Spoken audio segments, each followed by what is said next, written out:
Welcome back to Face the State on this Sunday morning. President Trump is facing tough re-election odds as polls show Americans are not happy with his management of the coronavirus pandemic. One of those critical of the president's performance is Senator Chris Murphy. And Senator Murphy, good to see you. Welcome to Face the State.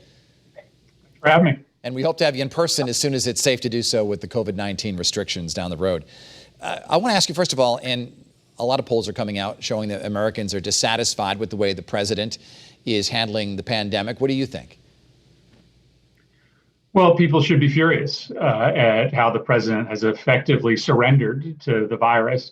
I don't think there's anything the president could have done to stop the virus from getting to the United States. But once it was here, none of this was inevitable. We now have 150,000 Americans who have died. We've gone just in the last 2.5 weeks from 3 million infections to 4 million infections. And the way in which the president refused to stand up a national testing system, refused to give any real concrete or firm guidance early on for state closures and school closures, and the way in which he has effectively prevented us from building an apolitical mask-wearing culture across this country, as we have in Connecticut, is part of the reason why it has been so catastrophic.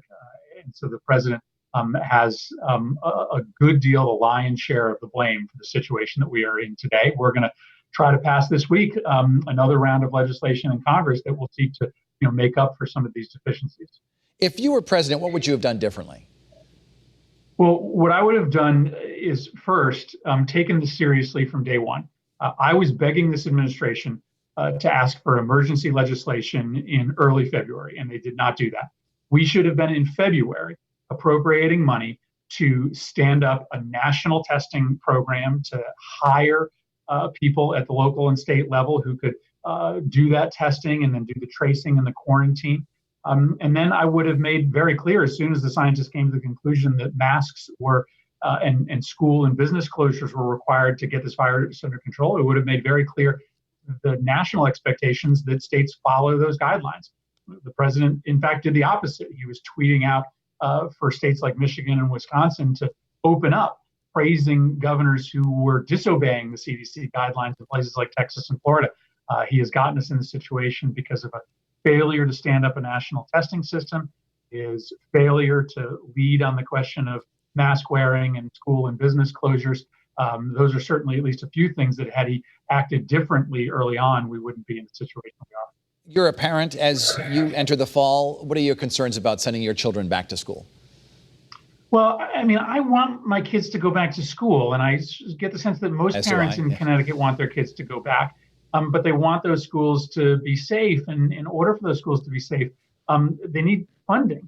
Connecticut is, the budget just doesn't have the resources necessary to add teachers and add new leased space in school districts where they already have crowded classrooms. It's going to cost $25 billion across the country just for schools to buy masks and sanitizers. So I'm trying to press my colleagues to get emergency money appropriated so that Connecticut has money in hand so that we can hire more people, expand space, and make sure we have all the cleaning and protective supplies necessary for kids to be back in the classroom. The news broke just before our interview began earlier today that UConn has decided it will not play football this year because of COVID-19 concerns. What do you think other schools across Connecticut should do? If they came to you and said, Senator Murphy, what should we do? Should we have a fall season? What would you tell them?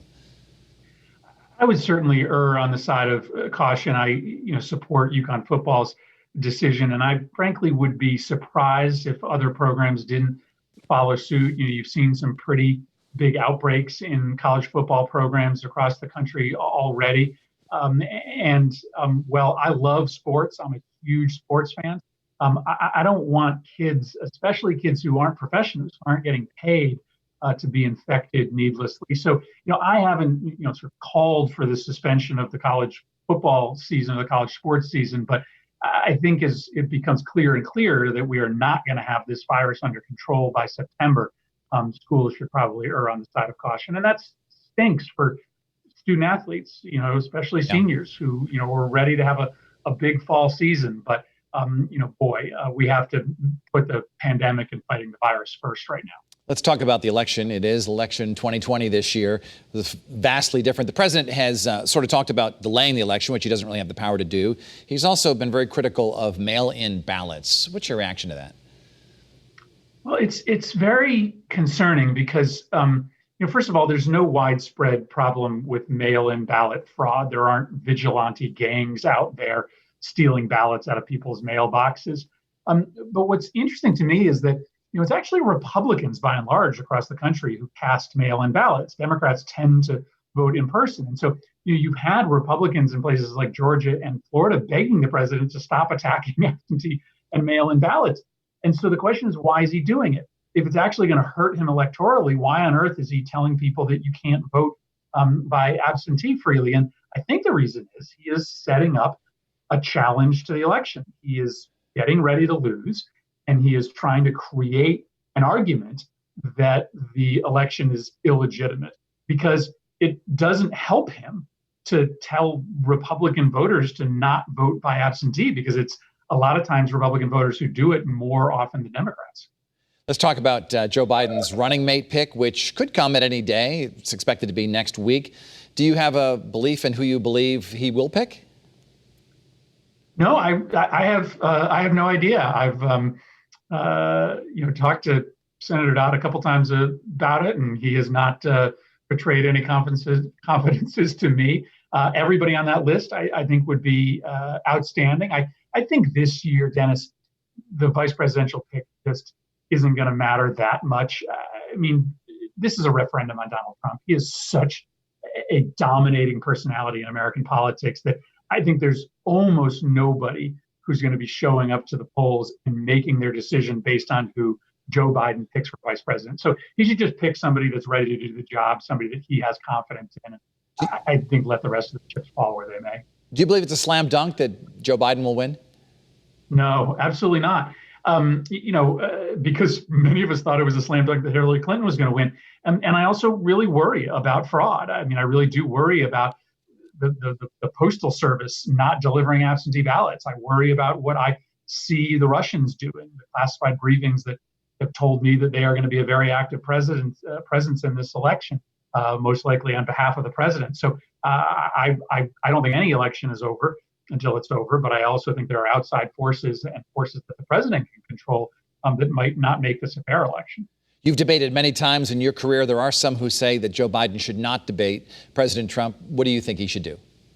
Oh, I think he should debate. I think he's actually already agreed to take part in the normal set of 3 or 4 debates. I think it's actually President Trump so far who's been the one, who has cast some doubt on whether those debates should take place. Yeah, the debates are, always important for the American public.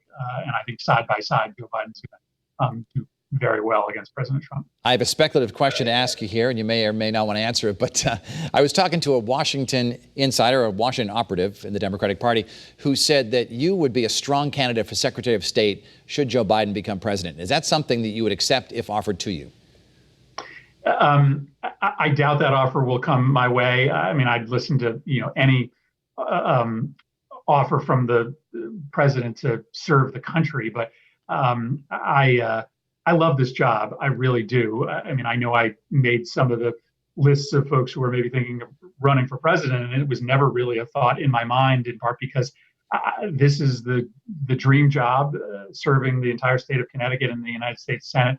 And I don't really see any reason to do anything different right now. Is there a position in the cabinet that perhaps you believe you might be better suited for?